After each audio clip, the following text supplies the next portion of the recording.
Ta ta ta ta ta ta ta ta ta ta ta ta ta ta ta ta ta.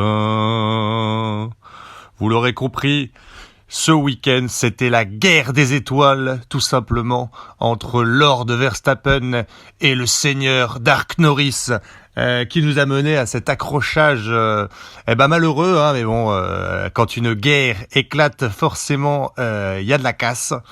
Max donc et Norris, le duel qui s'éternise, et forcément on allait un peu y arriver, hein, on sentait, ça se tournait quand même autour depuis plusieurs Grands Prix, on le sait, les deux sont au top, les deux ont une voiture qui a des performances quasi similaires, hein, on sent la Red Bull et la McLaren à peu près au même niveau, les deux hommes en très grande forme, et voilà, on a eu l'accrochage avec une petite manœuvre de Max. La question c'est, est-ce que Mad Max est de retour? On va creuser. Ce petit accrochage qui a conduit donc à la victoire de George Russell sur Mercedes, qui va pouvoir s'offrir un 8e yacht à cette victoire. Mercedes qui vient récolter les points en cas de problème. C'est un peu ce qu'on disait, hein, c'est devenu la 3e force du plateau, et elle reste un danger pour ces deux hommes. C'est aussi le grand retour d'Oscar Piastri quand même aux affaires, un peu en retrait par rapport à son coéquipier. Là, il a quand même été beaucoup plus présent ce week-end, on va y revenir. Et puis Leclerc, la guigne, ça y est, Ferrari est dans le dur, le numéro 1 qui malheureusement ce week-end a vraiment eu tous les problèmes du monde, pas aidé, c'est clair, mais bon. Pendant que Ferrari patauge, Haas s'est offert un très très très grand week-end, c'est vrai, en marquant des points très solides, très belle prestation de Haas. Et puis on va revenir sur cette superbe rivalité entre les deux mecs qui ont envie de se mettre des coups de boule chaque fois qu'ils se voient, Ocon et Gasly. Eux, la question c'est à quand l'accrochage? On en discute, on en parle, c'est enfin bon, bien sûr.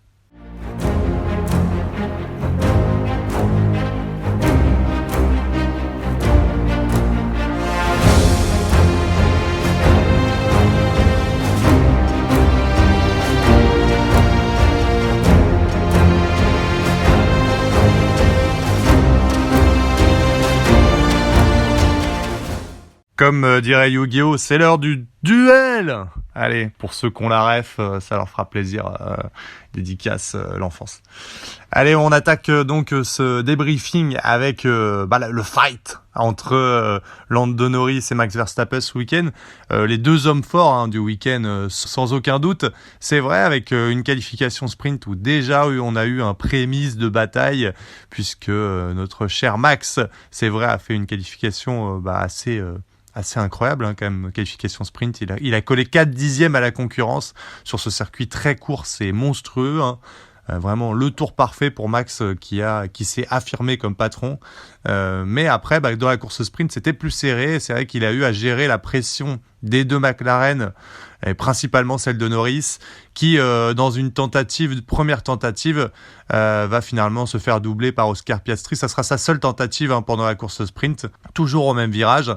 Et finalement, il n'arrivera plus à revoir Max, puisque Oscar Piastri a quand même un rythme un peu inférieur à son coéquipier, il faut le dire, et finalement il va rester coincé un peu derrière Oscar, ce qui va pas lui permettre de faire une deuxième attaque. Du coup, il a eu le temps de bien mijoter, tu vois, là pendant la nuit, et il s'est dit, le Maxou, je vais me le faire le lendemain pour la vraie course. Et là, tambour battant, c'est parti, quoi. Alors c'est vrai que dès le départ, donc Max est parti un peu en tête, et Norris a bizarrement pas tenu tant que ça le rythme de Max. Et il a fallu finalement, dans une stratégie de course où l'usure des pneumatiques a été quand même la clé, hein. Il faut le dire que le circuit d'Autriche, le A1 Ring est très très éprouvant pour les pneumatiques, et on s'est vite rendu compte que finalement l'ensemble des pilotes et des écuries se sont orientés sur une stratégie à bon nombre d'arrêts, hein, parce que c'est vrai que au bout de dizaines de tours, lorsqu'on rentrait au stand, c'était près d'une seconde et demie, 2 secondes au tour qu'on gagnait sur le rythme de course. Donc c'est énorme, hein, c'est colossal après seulement 10 tours d'usure de pneus. Donc on a eu beaucoup d'arrêts pendant cette course. Et sur le dernier arrêt, quid de l'écurie Red Bull qui finalement se troue un peu. Problème sur la voiture de Max qui lui aussi a pas voulu trop gêner Norris. Alors, faut comprendre qu'à l'arrêt précédent, Max Verstappen rentre au stand et au moment où il veut ressortir, il ressort au moment où Norris va rentrer, pour changer ses pneus. Et ils ont failli se percuter. C'est, je pense, un warning énorme qu'a eu Red Bull et s'est dit merde, parce que le problème c'est que, vous savez, il y a le unsafe release. Donc c'est-à-dire qu'on a relâché une voiture sans s'assurer en fait de la sécurité. Et donc ça veut dire qu'on peut faire rentrer 2 voitures l'une envers l'autre et risquer la pénalité. Et je pense que ça a peut-être orienté le problème du dernier arrêt, quoique ils ont eu un problème similaire avec Sergio Pérez qui a eu un arrêt très long aussi. Mais sur le dernier arrêt, du coup, l'écurie a pris beaucoup de temps. Alors peut-être qu'ils voulaient pas non plus percuter Norris. Résultat des courses, ils ont mis 6 ou 7 secondes d'arrêt. Il restait à peine 2 secondes d'écart entre les deux hommes. Et là, sur le dernier train de pneus, à vide, et ben en fait la McLaren était meilleure que la Red Bull. Autant à plein, la Red Bull était quand la Red Bull était lourde, finalement elle était meilleure en termes de rythme, mais là en revanche à vide, il n'y avait pas photo, la McLaren était plus rapide et Norris va revenir comme une fusée sur Max et ça nous donne un duel. Donc je rappelle que le Grand Prix d'Autriche, sauf erreur, c'est 71 tours, un duel qui commence dès le 55e tour avec une première tentative mignonne, on va dire, de Norris qui donc se lance sur l'extérieur, donc sur le deuxième virage, hein. Hop, il fait les freins, il arrive sur l'extérieur, il repart et il y a une première alerte pour notre néerlandais Max qui referme un peu la porte. Et dès le 59e tour, donc 4 tours après, deuxième tentative, celle-ci beaucoup plus dure, il prend l'aspiration et il vient faire l'intérieur, sauf qu'évidemment c'est très très dur de trouver le bon point de corde quand on freine très tard comme ça et surtout de réaccélérer derrière. Et là, va y avoir un blocage de pneus, Lando Norris qui va tirer tout droit et Max va donc repasser devant. Mais ce n'est pas fini, le duel ne termine pas. 61e tour, 2 tours après. C'est la 3e tentative de notre Norris. Donc là, tu sens que ça s'échauffe un peu entre les deux quand même. Tentative dans la suite de ce virage. Donc là, il prend l'aspiration, il se place bien après le virage 2. Et puis quand ça descend vers le virage 3, il prend une bonne aspiration, il va vers l'extérieur. Mais là, vraiment, il y a une très belle défense de Max Verstappen qui se place, qui positionne sa Red Bull au milieu de ligne. Et du coup bloque complètement en fait Norris qui sait pas trop où partir, à droite, à gauche, il sait pas, finalement il se décale à gauche mais un peu tard et donc il a pas l'espace en fait pour défendre. Là on a une très belle défense de Max, il faut le reconnaître. 63e tour, 4e tentative. Imaginez la frustration dans le casque, hein, c'est la 4e. 63e tour, donc il le pousse, il reprend l'aspiration, tentative encore dans le virage 2, il freine et là il pousse, il oblige Max Verstappen à sortir du virage, il ne lui laisse pas la place. Il tire un peu tout droit mais il arrive quand même à reprendre son virage, sauf qu'évidemment il laisse pas l'espace. Max Verstappen n'a pas l'espace pour tourner et donc il sort du virage, donc il sort du circuit, il oblige un autre pilote à sortir de la piste et donc forcément il est obligé de lui rendre la position, et ce qui nous mène donc à ce 64e tour, cette 5e tentative. Et là il y a une sorte d'incompréhension, mais bon, on a retrouvé dans les tentatives précédentes quand même un semblant du Mad Max qu'on connaît. Alors moins, il n'est pas allé jusqu'au bout de son côté mad, mais oui, il y a eu des mouvements de Max Verstappen sur les freinages. Je rappelle qu'il est interdit lorsqu'on se défend lorsqu'on défend sa position, on a le droit de changer de ligne une fois seulement. On n'a pas le droit de zigzaguer parce que c'est dangereux, encore une fois. Et on n'a pas le droit de le faire sur la séquence de freinage. Quand on arrive sur vraiment le freinage d'un virage, on n'a pas le droit de se décaler parce que c'est très dangereux aussi. Et Mad Max nous l'a fait quand même une ou deux fois de manière un peu douce, mais léger décalage. Voilà, pas des gros écarts, mais des petits écarts qui restent très dangereux.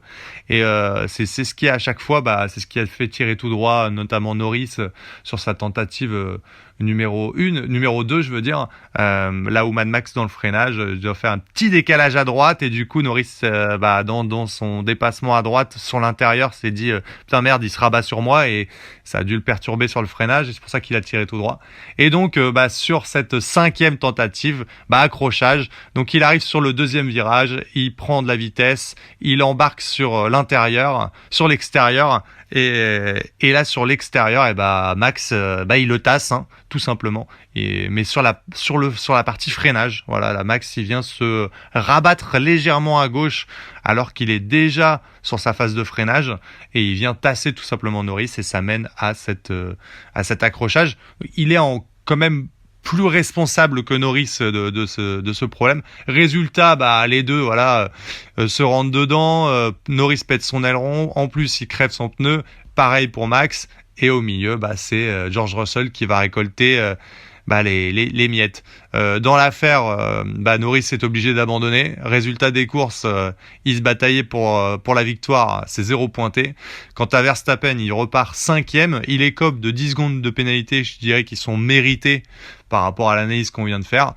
Mais voilà, on a assisté à un duel fratricide. Et on va sûrement en débriefer et revoir en tout cas ce genre de duel à Silverstone, tout simplement, ce week-end. Qui est-ce qui prend les miettes ? Eh bien, c'est George Russell. On l'a dit, un Mercedes qui était revenu en force, comme 3e force du plateau, légèrement devant Ferrari. Mais en vrai, ils sont en bataille permanente avec Ferrari. Pas au niveau pour l'instant de bataille avec Norris et Verstappen, mais c'est ça qu'on veut, c'est forcément chez Mercedes récolter quand il y a un problème sur les 2 top pilotes pour l'instant du moment, récolter les miettes. Là c'est une victoire inespérée pour Mercedes qui récolte les 25 points, mais c'est aussi la preuve que Mercedes est revenu aux avant-postes. C'est pas seulement de la chance pour un accrochage, c'est aussi montrer qu'aujourd'hui Mercedes est bien revenu aux avant-postes et est prêt à se battre pour les podiums et pour des victoires éventuelles lorsqu'il y a des petites opportunités qui lui sourient. Écoutez, tellement excité Toto Wolff sur le moment, à peine les deux se rentrent dedans qu'il saisit la radio et il dit à George « Tu peux le faire George, tu peux le faire !» alors que George est en plein virage et qu'il doit freiner à 300 km/h. Voilà, très très drôle cette scène. Toto qui post-interview va nous dire « Excusez-moi, mais j'étais tellement j'étais tellement excité quand j'ai vu les deux se rentrer dedans, j'ai tellement vu la victoire arriver que j'ai perdu le contrôle. » Oui, ça reste un peu dangereux quand même de gueuler à la radio alors que un pilote amorce un virage, un freinage sur un virage assez rapide. Bon, très drôle. Voilà, une victoire quand même méritée pour George Russell qui s'est illustré quand même dans les bonnes positions tout ce week-end. Alors, il y a Lewis Hamilton lui a marqué de précieux points quand même puisqu'il vient saisir cette 4e place. Ça reste un peu décevant, je trouve, pour le Britannique, pour Lewis, qui, je trouve, fait un peu les mêmes erreurs en Autriche de manière récurrente. Il a abîmé son fond plat et ça fait 3, peut-être 4 ans d'affilée. Peut-être que Lewis Hamilton abîme son fond plat en fait parce que les virages autrichiens ont des vibreurs assez hauts et c'est vrai que il monte sur les vibreurs. Lewis il attaque assez sévère sur ces vibreurs là et surtout sur le vibreur du premier virage, je pense, celui qui s'attaque assez vite en descente et c'est là qu'il abîme son fond plat. Et bon, ça fait en effet, je crois 4 années de suite qu'il abîme son fond plat et qu'il explique que à cause des dégâts sur son fond plat, il perdait quelques dixièmes au tour. Bon il faut quand même un moment en tant que pilote 7 fois champion du monde, le King of the King. Il faut quand même pouvoir rectifier le tir sur ce sujet. Mais en tout cas, Lewis, il sera très très attendu à Silverstone parce qu'on sait que c'est là où il se transcende à la maison et il nous offre toujours des prestations haut de gamme. Petit aparté aussi pour parler quand même de Oscar Piastri, le grand retour. Oscar, on l'a dit, donc sur la course sprint qui s'est très très bien illustré. Hein, Oscar Piastri aux affaires, retour aux affaires de notre Oscar Piastri, donc qui a terminé deuxième de la course sprint, parce qu'il a réussi finalement à rester devant Lando Norris sur cette course sprint où il est passé devant. Et puis c'est vrai qu'il faut le dire, sur la course, le format course longue, il est allé chercher cette deuxième place derrière Russell et il a affiché un beau rythme. Alors c'est vrai que les qualifications n'ont pas donné ce qu'il voulait, il était plus loin sur la grille. En revanche, il a montré un super rythme et il est venu aller chercher cette deuxième place.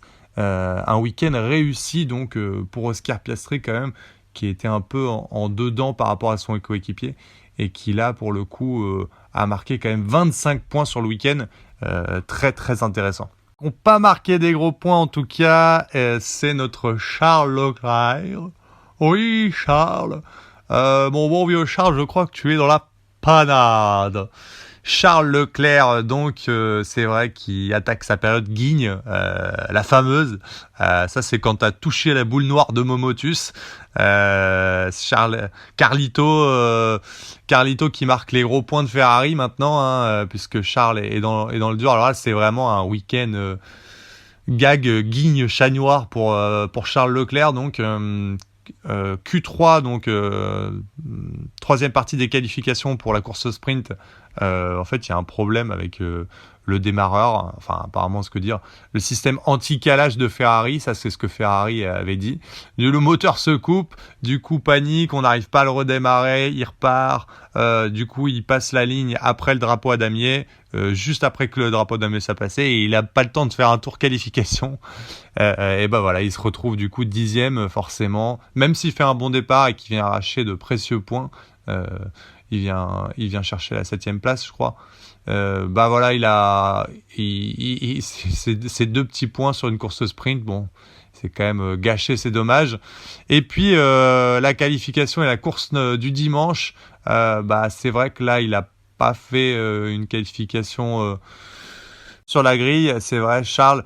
Et là, ça va être malheureusement un incident de course. Hein. Il arrive.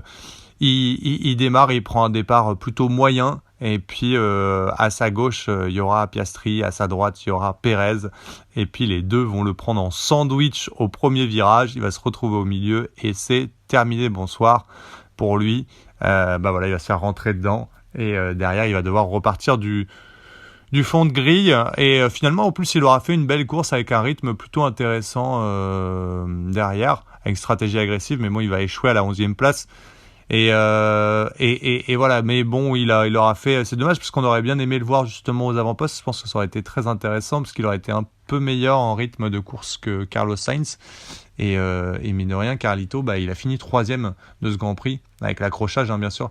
Donc il aurait pu être dans le coup côté Piastri ou Russell. Donc ça aurait été quand même très intéressant. Toujours est-il que du coup, quand Leclerc à la guigne est pas très bien, Ferrari est pas au top. Heureusement que du coup Carlos Sainz a été récolté des miettes. Mais c'est vrai que là sur ce week-end, Ferrari c'est 21 points. Quand Mercedes on a marqué 45. Oui, sur ce week-end très solide de Mercedes. Et donc c'est vrai que pour l'instant, Ferrari marque le pas. En plus, en Autriche, c'était un peu, pour moi, un circuit qui correspondait un peu plus à la typologie de la Ferrari. On va voir ce que ça donne à Silverstone, mais Silverstone, ça a toujours été un week-end assez compliqué pour les Ferrari. On va voir si ça se débloque là. Une écurie pour laquelle ce n'était pas compliqué ce week-end. Quel week-end hein, pour cette écurie. C'est l'écurie Haas qui a marqué 12 points. C'est énorme hein, pour une écurie de milieu de plateau qui se bat pour aller grappiller quelques points par-ci par-là pour entrer dans le top 10 de temps en temps. Et là, superbe week-end pour eux. Déjà en course sprint, très très proche du top 8 des cadors, des cadors qui sont difficilement touchables, comme on dit, avec un Kevin Magnussen qui va terminer 9e à la porte des points, parce que c'est les 8 premiers qui sont récompensés en course sprint. Et en course tout court, et ben en fait le rythme il était là, hein. C'est un très bon rythme quand même, et surtout, ça c'est improbable. Alors déjà ils ont battu les Alpines, les As, c'est vrai, ils avaient un meilleur rythme. Mais en plus, alors cerise sur le gâteau, vous avez dû vous taper des barres en regardant ça. Le duel incroyable au sommet, hein, entre Nico Hülkenberg sur une As et Sergio Pérez sur une Red Bull. Sergio Pérez qui va terminer 7e derrière Hülkenberg. Et qui, alors je sais pas combien de temps il a passé derrière Hülkenberg, je me demande si c'est pas 20-25 tours derrière Hülkenberg, à ne pas pouvoir le passer. Voilà, Sergio, je sais pas si t'as regardé sur ta voiture les coloris qu'il y a dessus, c'est une Red Bull, voilà, une Red Bull c'est aux avant-postes, tu te batailles à la 7e place, à 55 secondes de George Russell, hein, près d'une minute de Russell, alors que tu as une meilleure voiture et tu es bloqué derrière une As. Voilà, c'est voilà où on en est. Et dire là, mon pote, ça commence à être vraiment, ça sent le sapin de Noël alors qu'on est en juillet. Et là, il y a du discount, hein, comme on dit. Donc, il faut le dire quand même, une très belle défense de Nico Hülkenberg et vraiment un rythme très bon des As qui étaient les meilleurs des autres. Et inespéré, ces points, 6e et 8e, Hülkenberg, Magnussen, avec des super rythmes.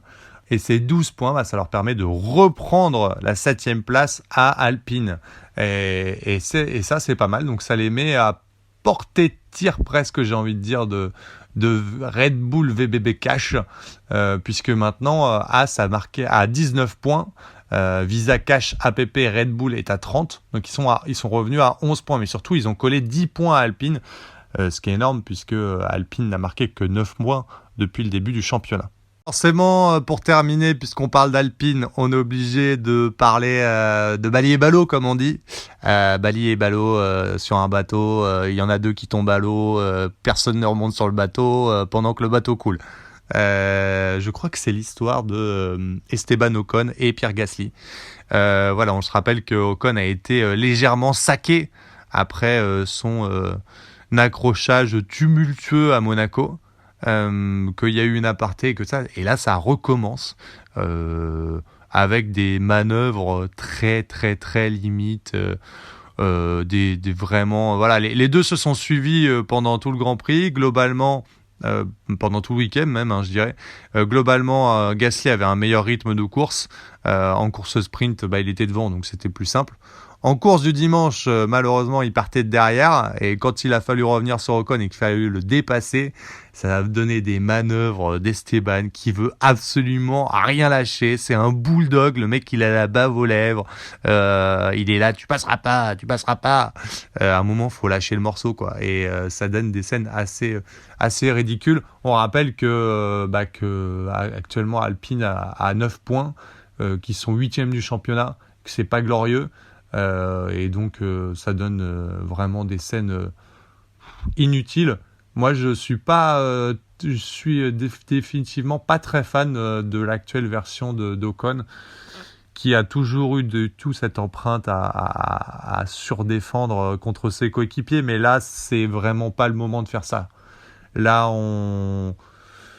on est tellement loin de l'état d'esprit du début de saison où ils étaient dans le dur et ils se disaient l'important c'est que l'équipe elle fonctionne, et ça y est, dès qu'on revient dans les points, qu'il y a un petit peu de challenge, il y a un peu de compétition, qu'il y a quelque chose au bout, la carotte au bout, ça redérape, et finalement je pense que c'est bien vraiment que ces deux mecs-là ne soient pas dans la même écurie. Ça ne fonctionne pas.